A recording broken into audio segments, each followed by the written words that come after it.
Italian Wine Podcast. Chin Chin with Italian wine people.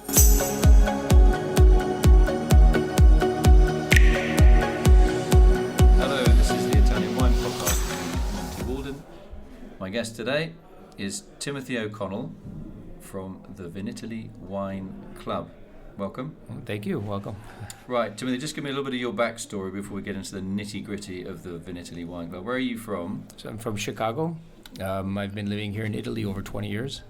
Like other compatriots like Stevie Kim, I'm an American, very passionate about Italian wine. And So what brought you to Italy, though, 20 years ago? food, wine, and Italian women. And Right, well, we'll have to edit that one out, I'm afraid. yeah, in particular, my wife. So, Is she Italian? Yes, she is. Yeah, I'm in the same boat. Yeah, so that was, and that keeps me here. So Yeah. I haven't left yet. Okay, you got kids? Yep, 3. And they're all born in Italy? Yeah, all 3 were born in Italy, and the oldest is now studying at the university back in the U.S., but convinced to come back to Italy when he's done. So how did you get involved in the Vinitaly Wine Club? Or, I mean, it's fairly new. I Wine in think. general, yeah.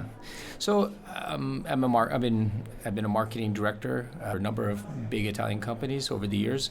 But wine companies or other companies? No, different industries. Such as? Design Fashion, industry, fashion, furniture design. For example, I'm leaving tomorrow for the Salone dei Mobili in Milan because I still have a passion for design. And Vinitaly Wine Club basically was born out of that conviction that Italian wine has a great story to tell. There's a huge design element around it. You know, the fact that it's a lifestyle choice where it's telling a story around a bottle of wine that people just love sitting around a table and enjoying. But they weren't very good at doing that, especially online. And this is, we're talking 2010 more or less when we started. Quite recently, fairly recently. And so we started working very hard to try to tell a little bit more of a story around each bottle and trying to sell a few bottles along the way. And, So it's a wine club for that is selling to whom? to end consumers. In all over the world or just in the US? So right now, the main focus is Italy, so the Italian consumer. We do sell outside of Italy, but obviously there's a lot of red tape around doing that. So we do that little by little. Since we are doing it in a legal manner, it takes a little bit longer and it takes a lot of investment. So it's a wine club based in Italy, selling Italian wine Exactly. to Italians. Exactly. Okay, so what's your reach? I don't probably need to know like specific numbers. So how does it work? I mean, It's a direct. I mean, we're an e-commerce model, so we sell directly to. We have obviously tens of thousands of clients all over Italy. I think one of the interesting features of what we do, because we're very focused on quality of service and quality of the wines we sell, 60% of our clients are return. And so we're building our network, but we're very focused on keeping the people who do buy from us. It's a very price-driven market right now. So when we started, there wasn't a lot in the market, and today that's evolved. I mean, there are other good commerce players in Italy also. in wine you're talking. Yeah, in wine. The problem is the focus is definitely shifted to price, which is fine. I mean, that's normal. Well, almost every market does that. The problem is that, especially with wine, that can have a effect also on quality. And so we continue to focus on quality. So how do you add value? First thing we do is we define price with the producer.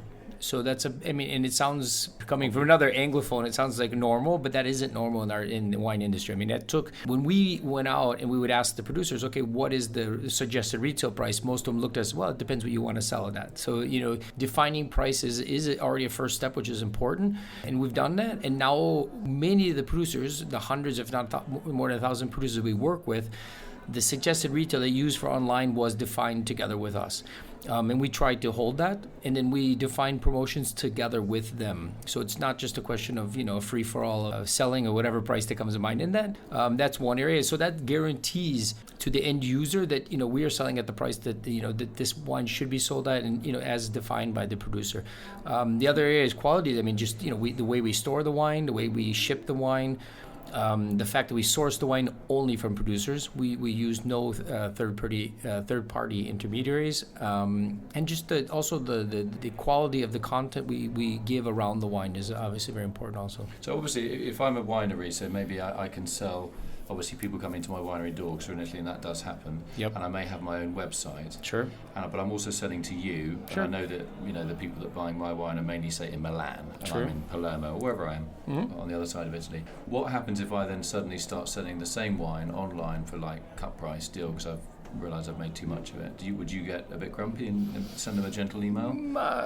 Not really. I mean, I haven't really seen that as a problem yet. I mean, so few producers are selling direct that I haven't seen that as a problem. The problem we do see is that they are very, they want us. I mean, we work with the top producers all over Italy, and they want us to set a standard, and they want us to keep that price. The problem is that in any given day, we'll find another 5 sites with, 10, 15, 20, 30% price difference. And we reach out to them. We say, this is an issue, and they agree, but they also often say, they don't know how to control that. And so this is something that, as the market evolves, they're going to have to build a strategy around, because otherwise their product becomes a commodity. It is, wine is difficult because wine is a bottle with a label, often sitting on a supermarket shelf. So it is one step. It's sitting on a fine line between being a commodity, detergent, a bottle of, or a Blue roll. container of milk and anything else, or it's a bottle that wants to tell a story and it wants to give you value, and you're just sitting there, and it's very dependent on the end user how they perceive that, but it's also dependent on who makes that wine to ascertain that it doesn't become a commodity. So are you selling mainly? I mean, obviously you've got, I imagine, a lot of data about who is buying the wine and where they live and their demographic. I mean, without giving away too many secrets, are we talking to your main clients, sort of rich lawyers in Milan and Siena, or are they grannies and grandpas in their retirement homes on the coast buying the odd bottle for their kids? Yeah, it's funny because I'm always curious about this also, and at least every month we're sitting back and looking at data where it's coming from. For example, we've seen a huge increase in women buying wine online, which is, I think, a very interesting trend, because you would consider, at least you imagine that it's a bunch of lawyers or ordering wine for their weekends or their friends. But we were finding, if I remember correctly, this is a data coming out of March, or it might have been February. So it's a couple of months ago. Yeah, so we were more than 50% women who were actually making the purchases. And so that's very interesting. The other thing that we saw is there's been a continuous drop on age, whereas we were at a very typical male Milan, metro center, middle age. Now there's a strong trend going down in age, which is also changing the drinking patterns. So people are buying less and less big reds and very high ticket items, and they're starting to move towards really good wines, but within like the 15 to 20 euro price point. So do people? I mean, do you have like a section for organic and biodynamic wines? Are people bothered about that, or orange wines and things like that? Yeah. So we've done it. We typically do it as a theme at least every couple months. We do organic driven, and we have organic search, so you can just choose organic wines. The other thing that we're very curious about is a lot of the top producers are producing organic, but they're not necessarily labeling it organic, because at the end of the day, they feel that the quality of their wines and what they do. So that's an area which is it's tricky, because we can't, because they aren't necessarily labeling organic, we can't label it organic either. But I think that in general, most quality producers are starting to really cut back on any use of pesticides. So that's something I think is very, very positive. Yeah, I mean, that's what the market's. That's the way the market is going. Yeah. So, wine is heavy and fragile. And it's a pain in the arse to move around. How do you make life easy for yourself without getting millions of letters saying, "I ordered a case of wine and one of the bottles was slightly chipped"? Yeah. You'd be surprised. The logistics groups are better than you'd imagine. We don't have that much. In a percentage, it's very low breakage, and it typically happens, in weird instances, where the trucks and curves, or where packages are flipping over and stuff. But the type of packaging we use is basically brought that down. It's less than 1%. I think it's like, I don't remember the last, but it's so low that it's not really an issue that we focus on. Do you send people like an e-newsletter? Of course, yeah. That's probably 50% of sales is coming through the newsletters and people signing up and looking at what's being promoted, what wines are hot at the moment, and what promotions we're able to get on those. Those are that's what people look for. How far ahead do you have to plan? Obviously, summer is going to be summer. How far ahead do you have to plan? For getting the rosé ready and all that sort of stuff? Yeah. Strangely enough, I think any seasonal thing, you can't move too fast. I mean, you're planning far enough ahead, obviously. I mean, we know that, we're stocking up on whites and sparkling and rosés, but it's hard until actually the warm weather hits. It's very hard to, if you start throwing out the, the rosé newsletters, it's surprising people, if it's still cold out, people won't buy. So for example, in these, after Easter, when the first weekends of warm weather come out, now we're really starting to hit, the whites, the rosés, and they're starting to move. So what about promotions for, obviously we're in Italy, and I imagine some Italians are very, like in every market, really well versed in wine. They know the difference between great, and other people are just not that particularly well versed in wine. Yeah. So how do you tread that fine line between informing and educating and entertaining people and not making the really experienced people find, another bloody explanation of what Alianico is, frigging newsletters. Yeah. Why don't they shut up and just get on with it? How do you do that? I mean, funny enough, I don't think we've ever had someone complain that we're spending too much time on content, explaining regions or wine types or whatever trend is. I mean, I think that our content is very well received. But really, I mean, personally, I've always seen positive feedback. I wish we had more resources, more money to invest to do more content. So you're looking for people that write about wine? Yeah, I mean, we do. We use third parties. We use our own internal. We do articles every week. Our blog is very well followed. In the amount of likes and follows and readership that we get and the traffic we get from our blog is extremely high. The problem is it's cost effectiveness is difficult. So you on the one side we continue to invest because we want to continue to give visibility to quality content, and we would love to grow it even further. But you always have this fine line that you have to follow, whereas what's creating value and what's not creating value. So, but I think that the market likes it. I mean, truly. And as I was saying, women especially, we're articles which are targeted to a women audience, giving them information has been very well received. What about events? Do you have an annual event where your subscribers can come and fill an auditorium and taste wines? It's not necessary because we have Vinitaly. I mean, we're here. So I mean, we're part of obviously a broader world, which is Vinitaly, and so we have obviously Opera Wine yesterday. Vinitaly, Opera Wine. We have more than 80% of the wines that are presented at Opera you find on our site. You have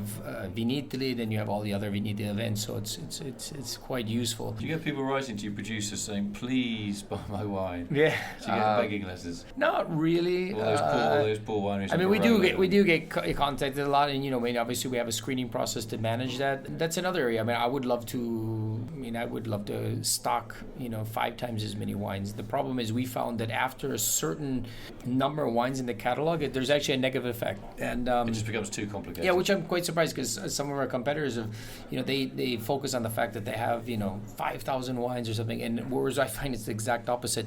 That after about 1,000 wines, you see people they just start getting lost on the pages, and then they just they drop off. Prosecco, someone wants a good Prosecco, they want 5, they want 10 to choose from, and that's it. Yeah. They don't want 100. Do you get big ticket items? I mean, like Brunellos and Barolos? Oh yeah, especially towards Christmas. I mean, Christmas is that's where you see the biggest average sale on gifts, and that's moving. It's during the year it's a little bit harder. And do you get a lot of traffic on for things like Recioto at Christmas times, little half bottles of sweet wines? Yeah, I mean Passeito and some dessert wines are popular. Like everything, it's very seasonal. It's very seasonal, and right now we're seeing a big uptake in the last 2 summers on wines from the south, which is great. Like Negromaro and things like that? Yeah, reds and whites, both. So what, Fiano? Yeah, everything coming out of Sicily, right. Campania, Abruzzo, exactly. Pecorino, so many different things that people are starting to pair with the foods coming out of those regions and also the wine. So that's that's very positive because that means we're not just selling the same 3 or 4 wines. So what about data? I mean, obviously you can track if a newbie or someone that's been with your site for a couple of years suddenly starts getting into, you do a promotion on Campanian grape varieties or whatever it is, and they get a bottle of Fiano, you can presumably track that they obviously like to, next time they order a case. What are the kind of numbers, not the numbers, but trends that you see? Yeah, exactly. To tell you the truth, in the first years, most of our wine sales were mixed cases. So it was a lot of tasting, experimentation, promotion, and people were saying they were buying six bottles, 12 bottles, but it was like 6 separate bottles, 12 separate bottles. I think the trend today is a little bit more constant. People are typically buying 6 bottles of a wine, either because it's on promotion or because they want that wine. So I think the market's becoming a little more educated, and I think people typically go into a website, e-commerce site, thinking, okay, I'm looking to buy Primitivo, and looking at which ones they have to choose from and buying the one that they feel is the best quality price. Isn't that one of the real hidden advantages of online shopping? Is I've worked in so many wine shops. I loved 1,000 wines in the store, and when somebody leaves and they come back and they say, "Oh, it's a great match. I never heard of this great variety." Sure. You feel so happy. But the great thing with online is people actually can have the data on what they actually bought, because they always forget. A lot of people forget. So isn't that one of the joys of your job, but also in some ways the frustration when people just stick with the same wine for 15 years? Yeah, there is some funny clients. I mean, we don't necessarily know them personally, but I know the team always laughs. Or there's the client from Rome who every year buys the same wines and buys the same quantity. So actually, when they're ordering the wine, they're ordering already knowing that client's going to buy those wines, which is just kind of ironic. But maybe they're buying it for their granddad or something. They know that he only likes one particular wine, or grandma. Exactly. And they just put in that raise his birthday coming up, and they get the regular order. Anyway, Timothy O'Connell from the Vinitaly Wine Club. Thanks very much for explaining a little bit about how your business works. Thank you. It sounds great. E-commerce. Yeah. Thanks a lot. E-commerce with heavy, fragile, complicated old wine. Exactly. Good wine. Not old. Good. Make it work. Thanks, Timothy. Thanks. Follow Italian Wine Podcast on Facebook and Instagram.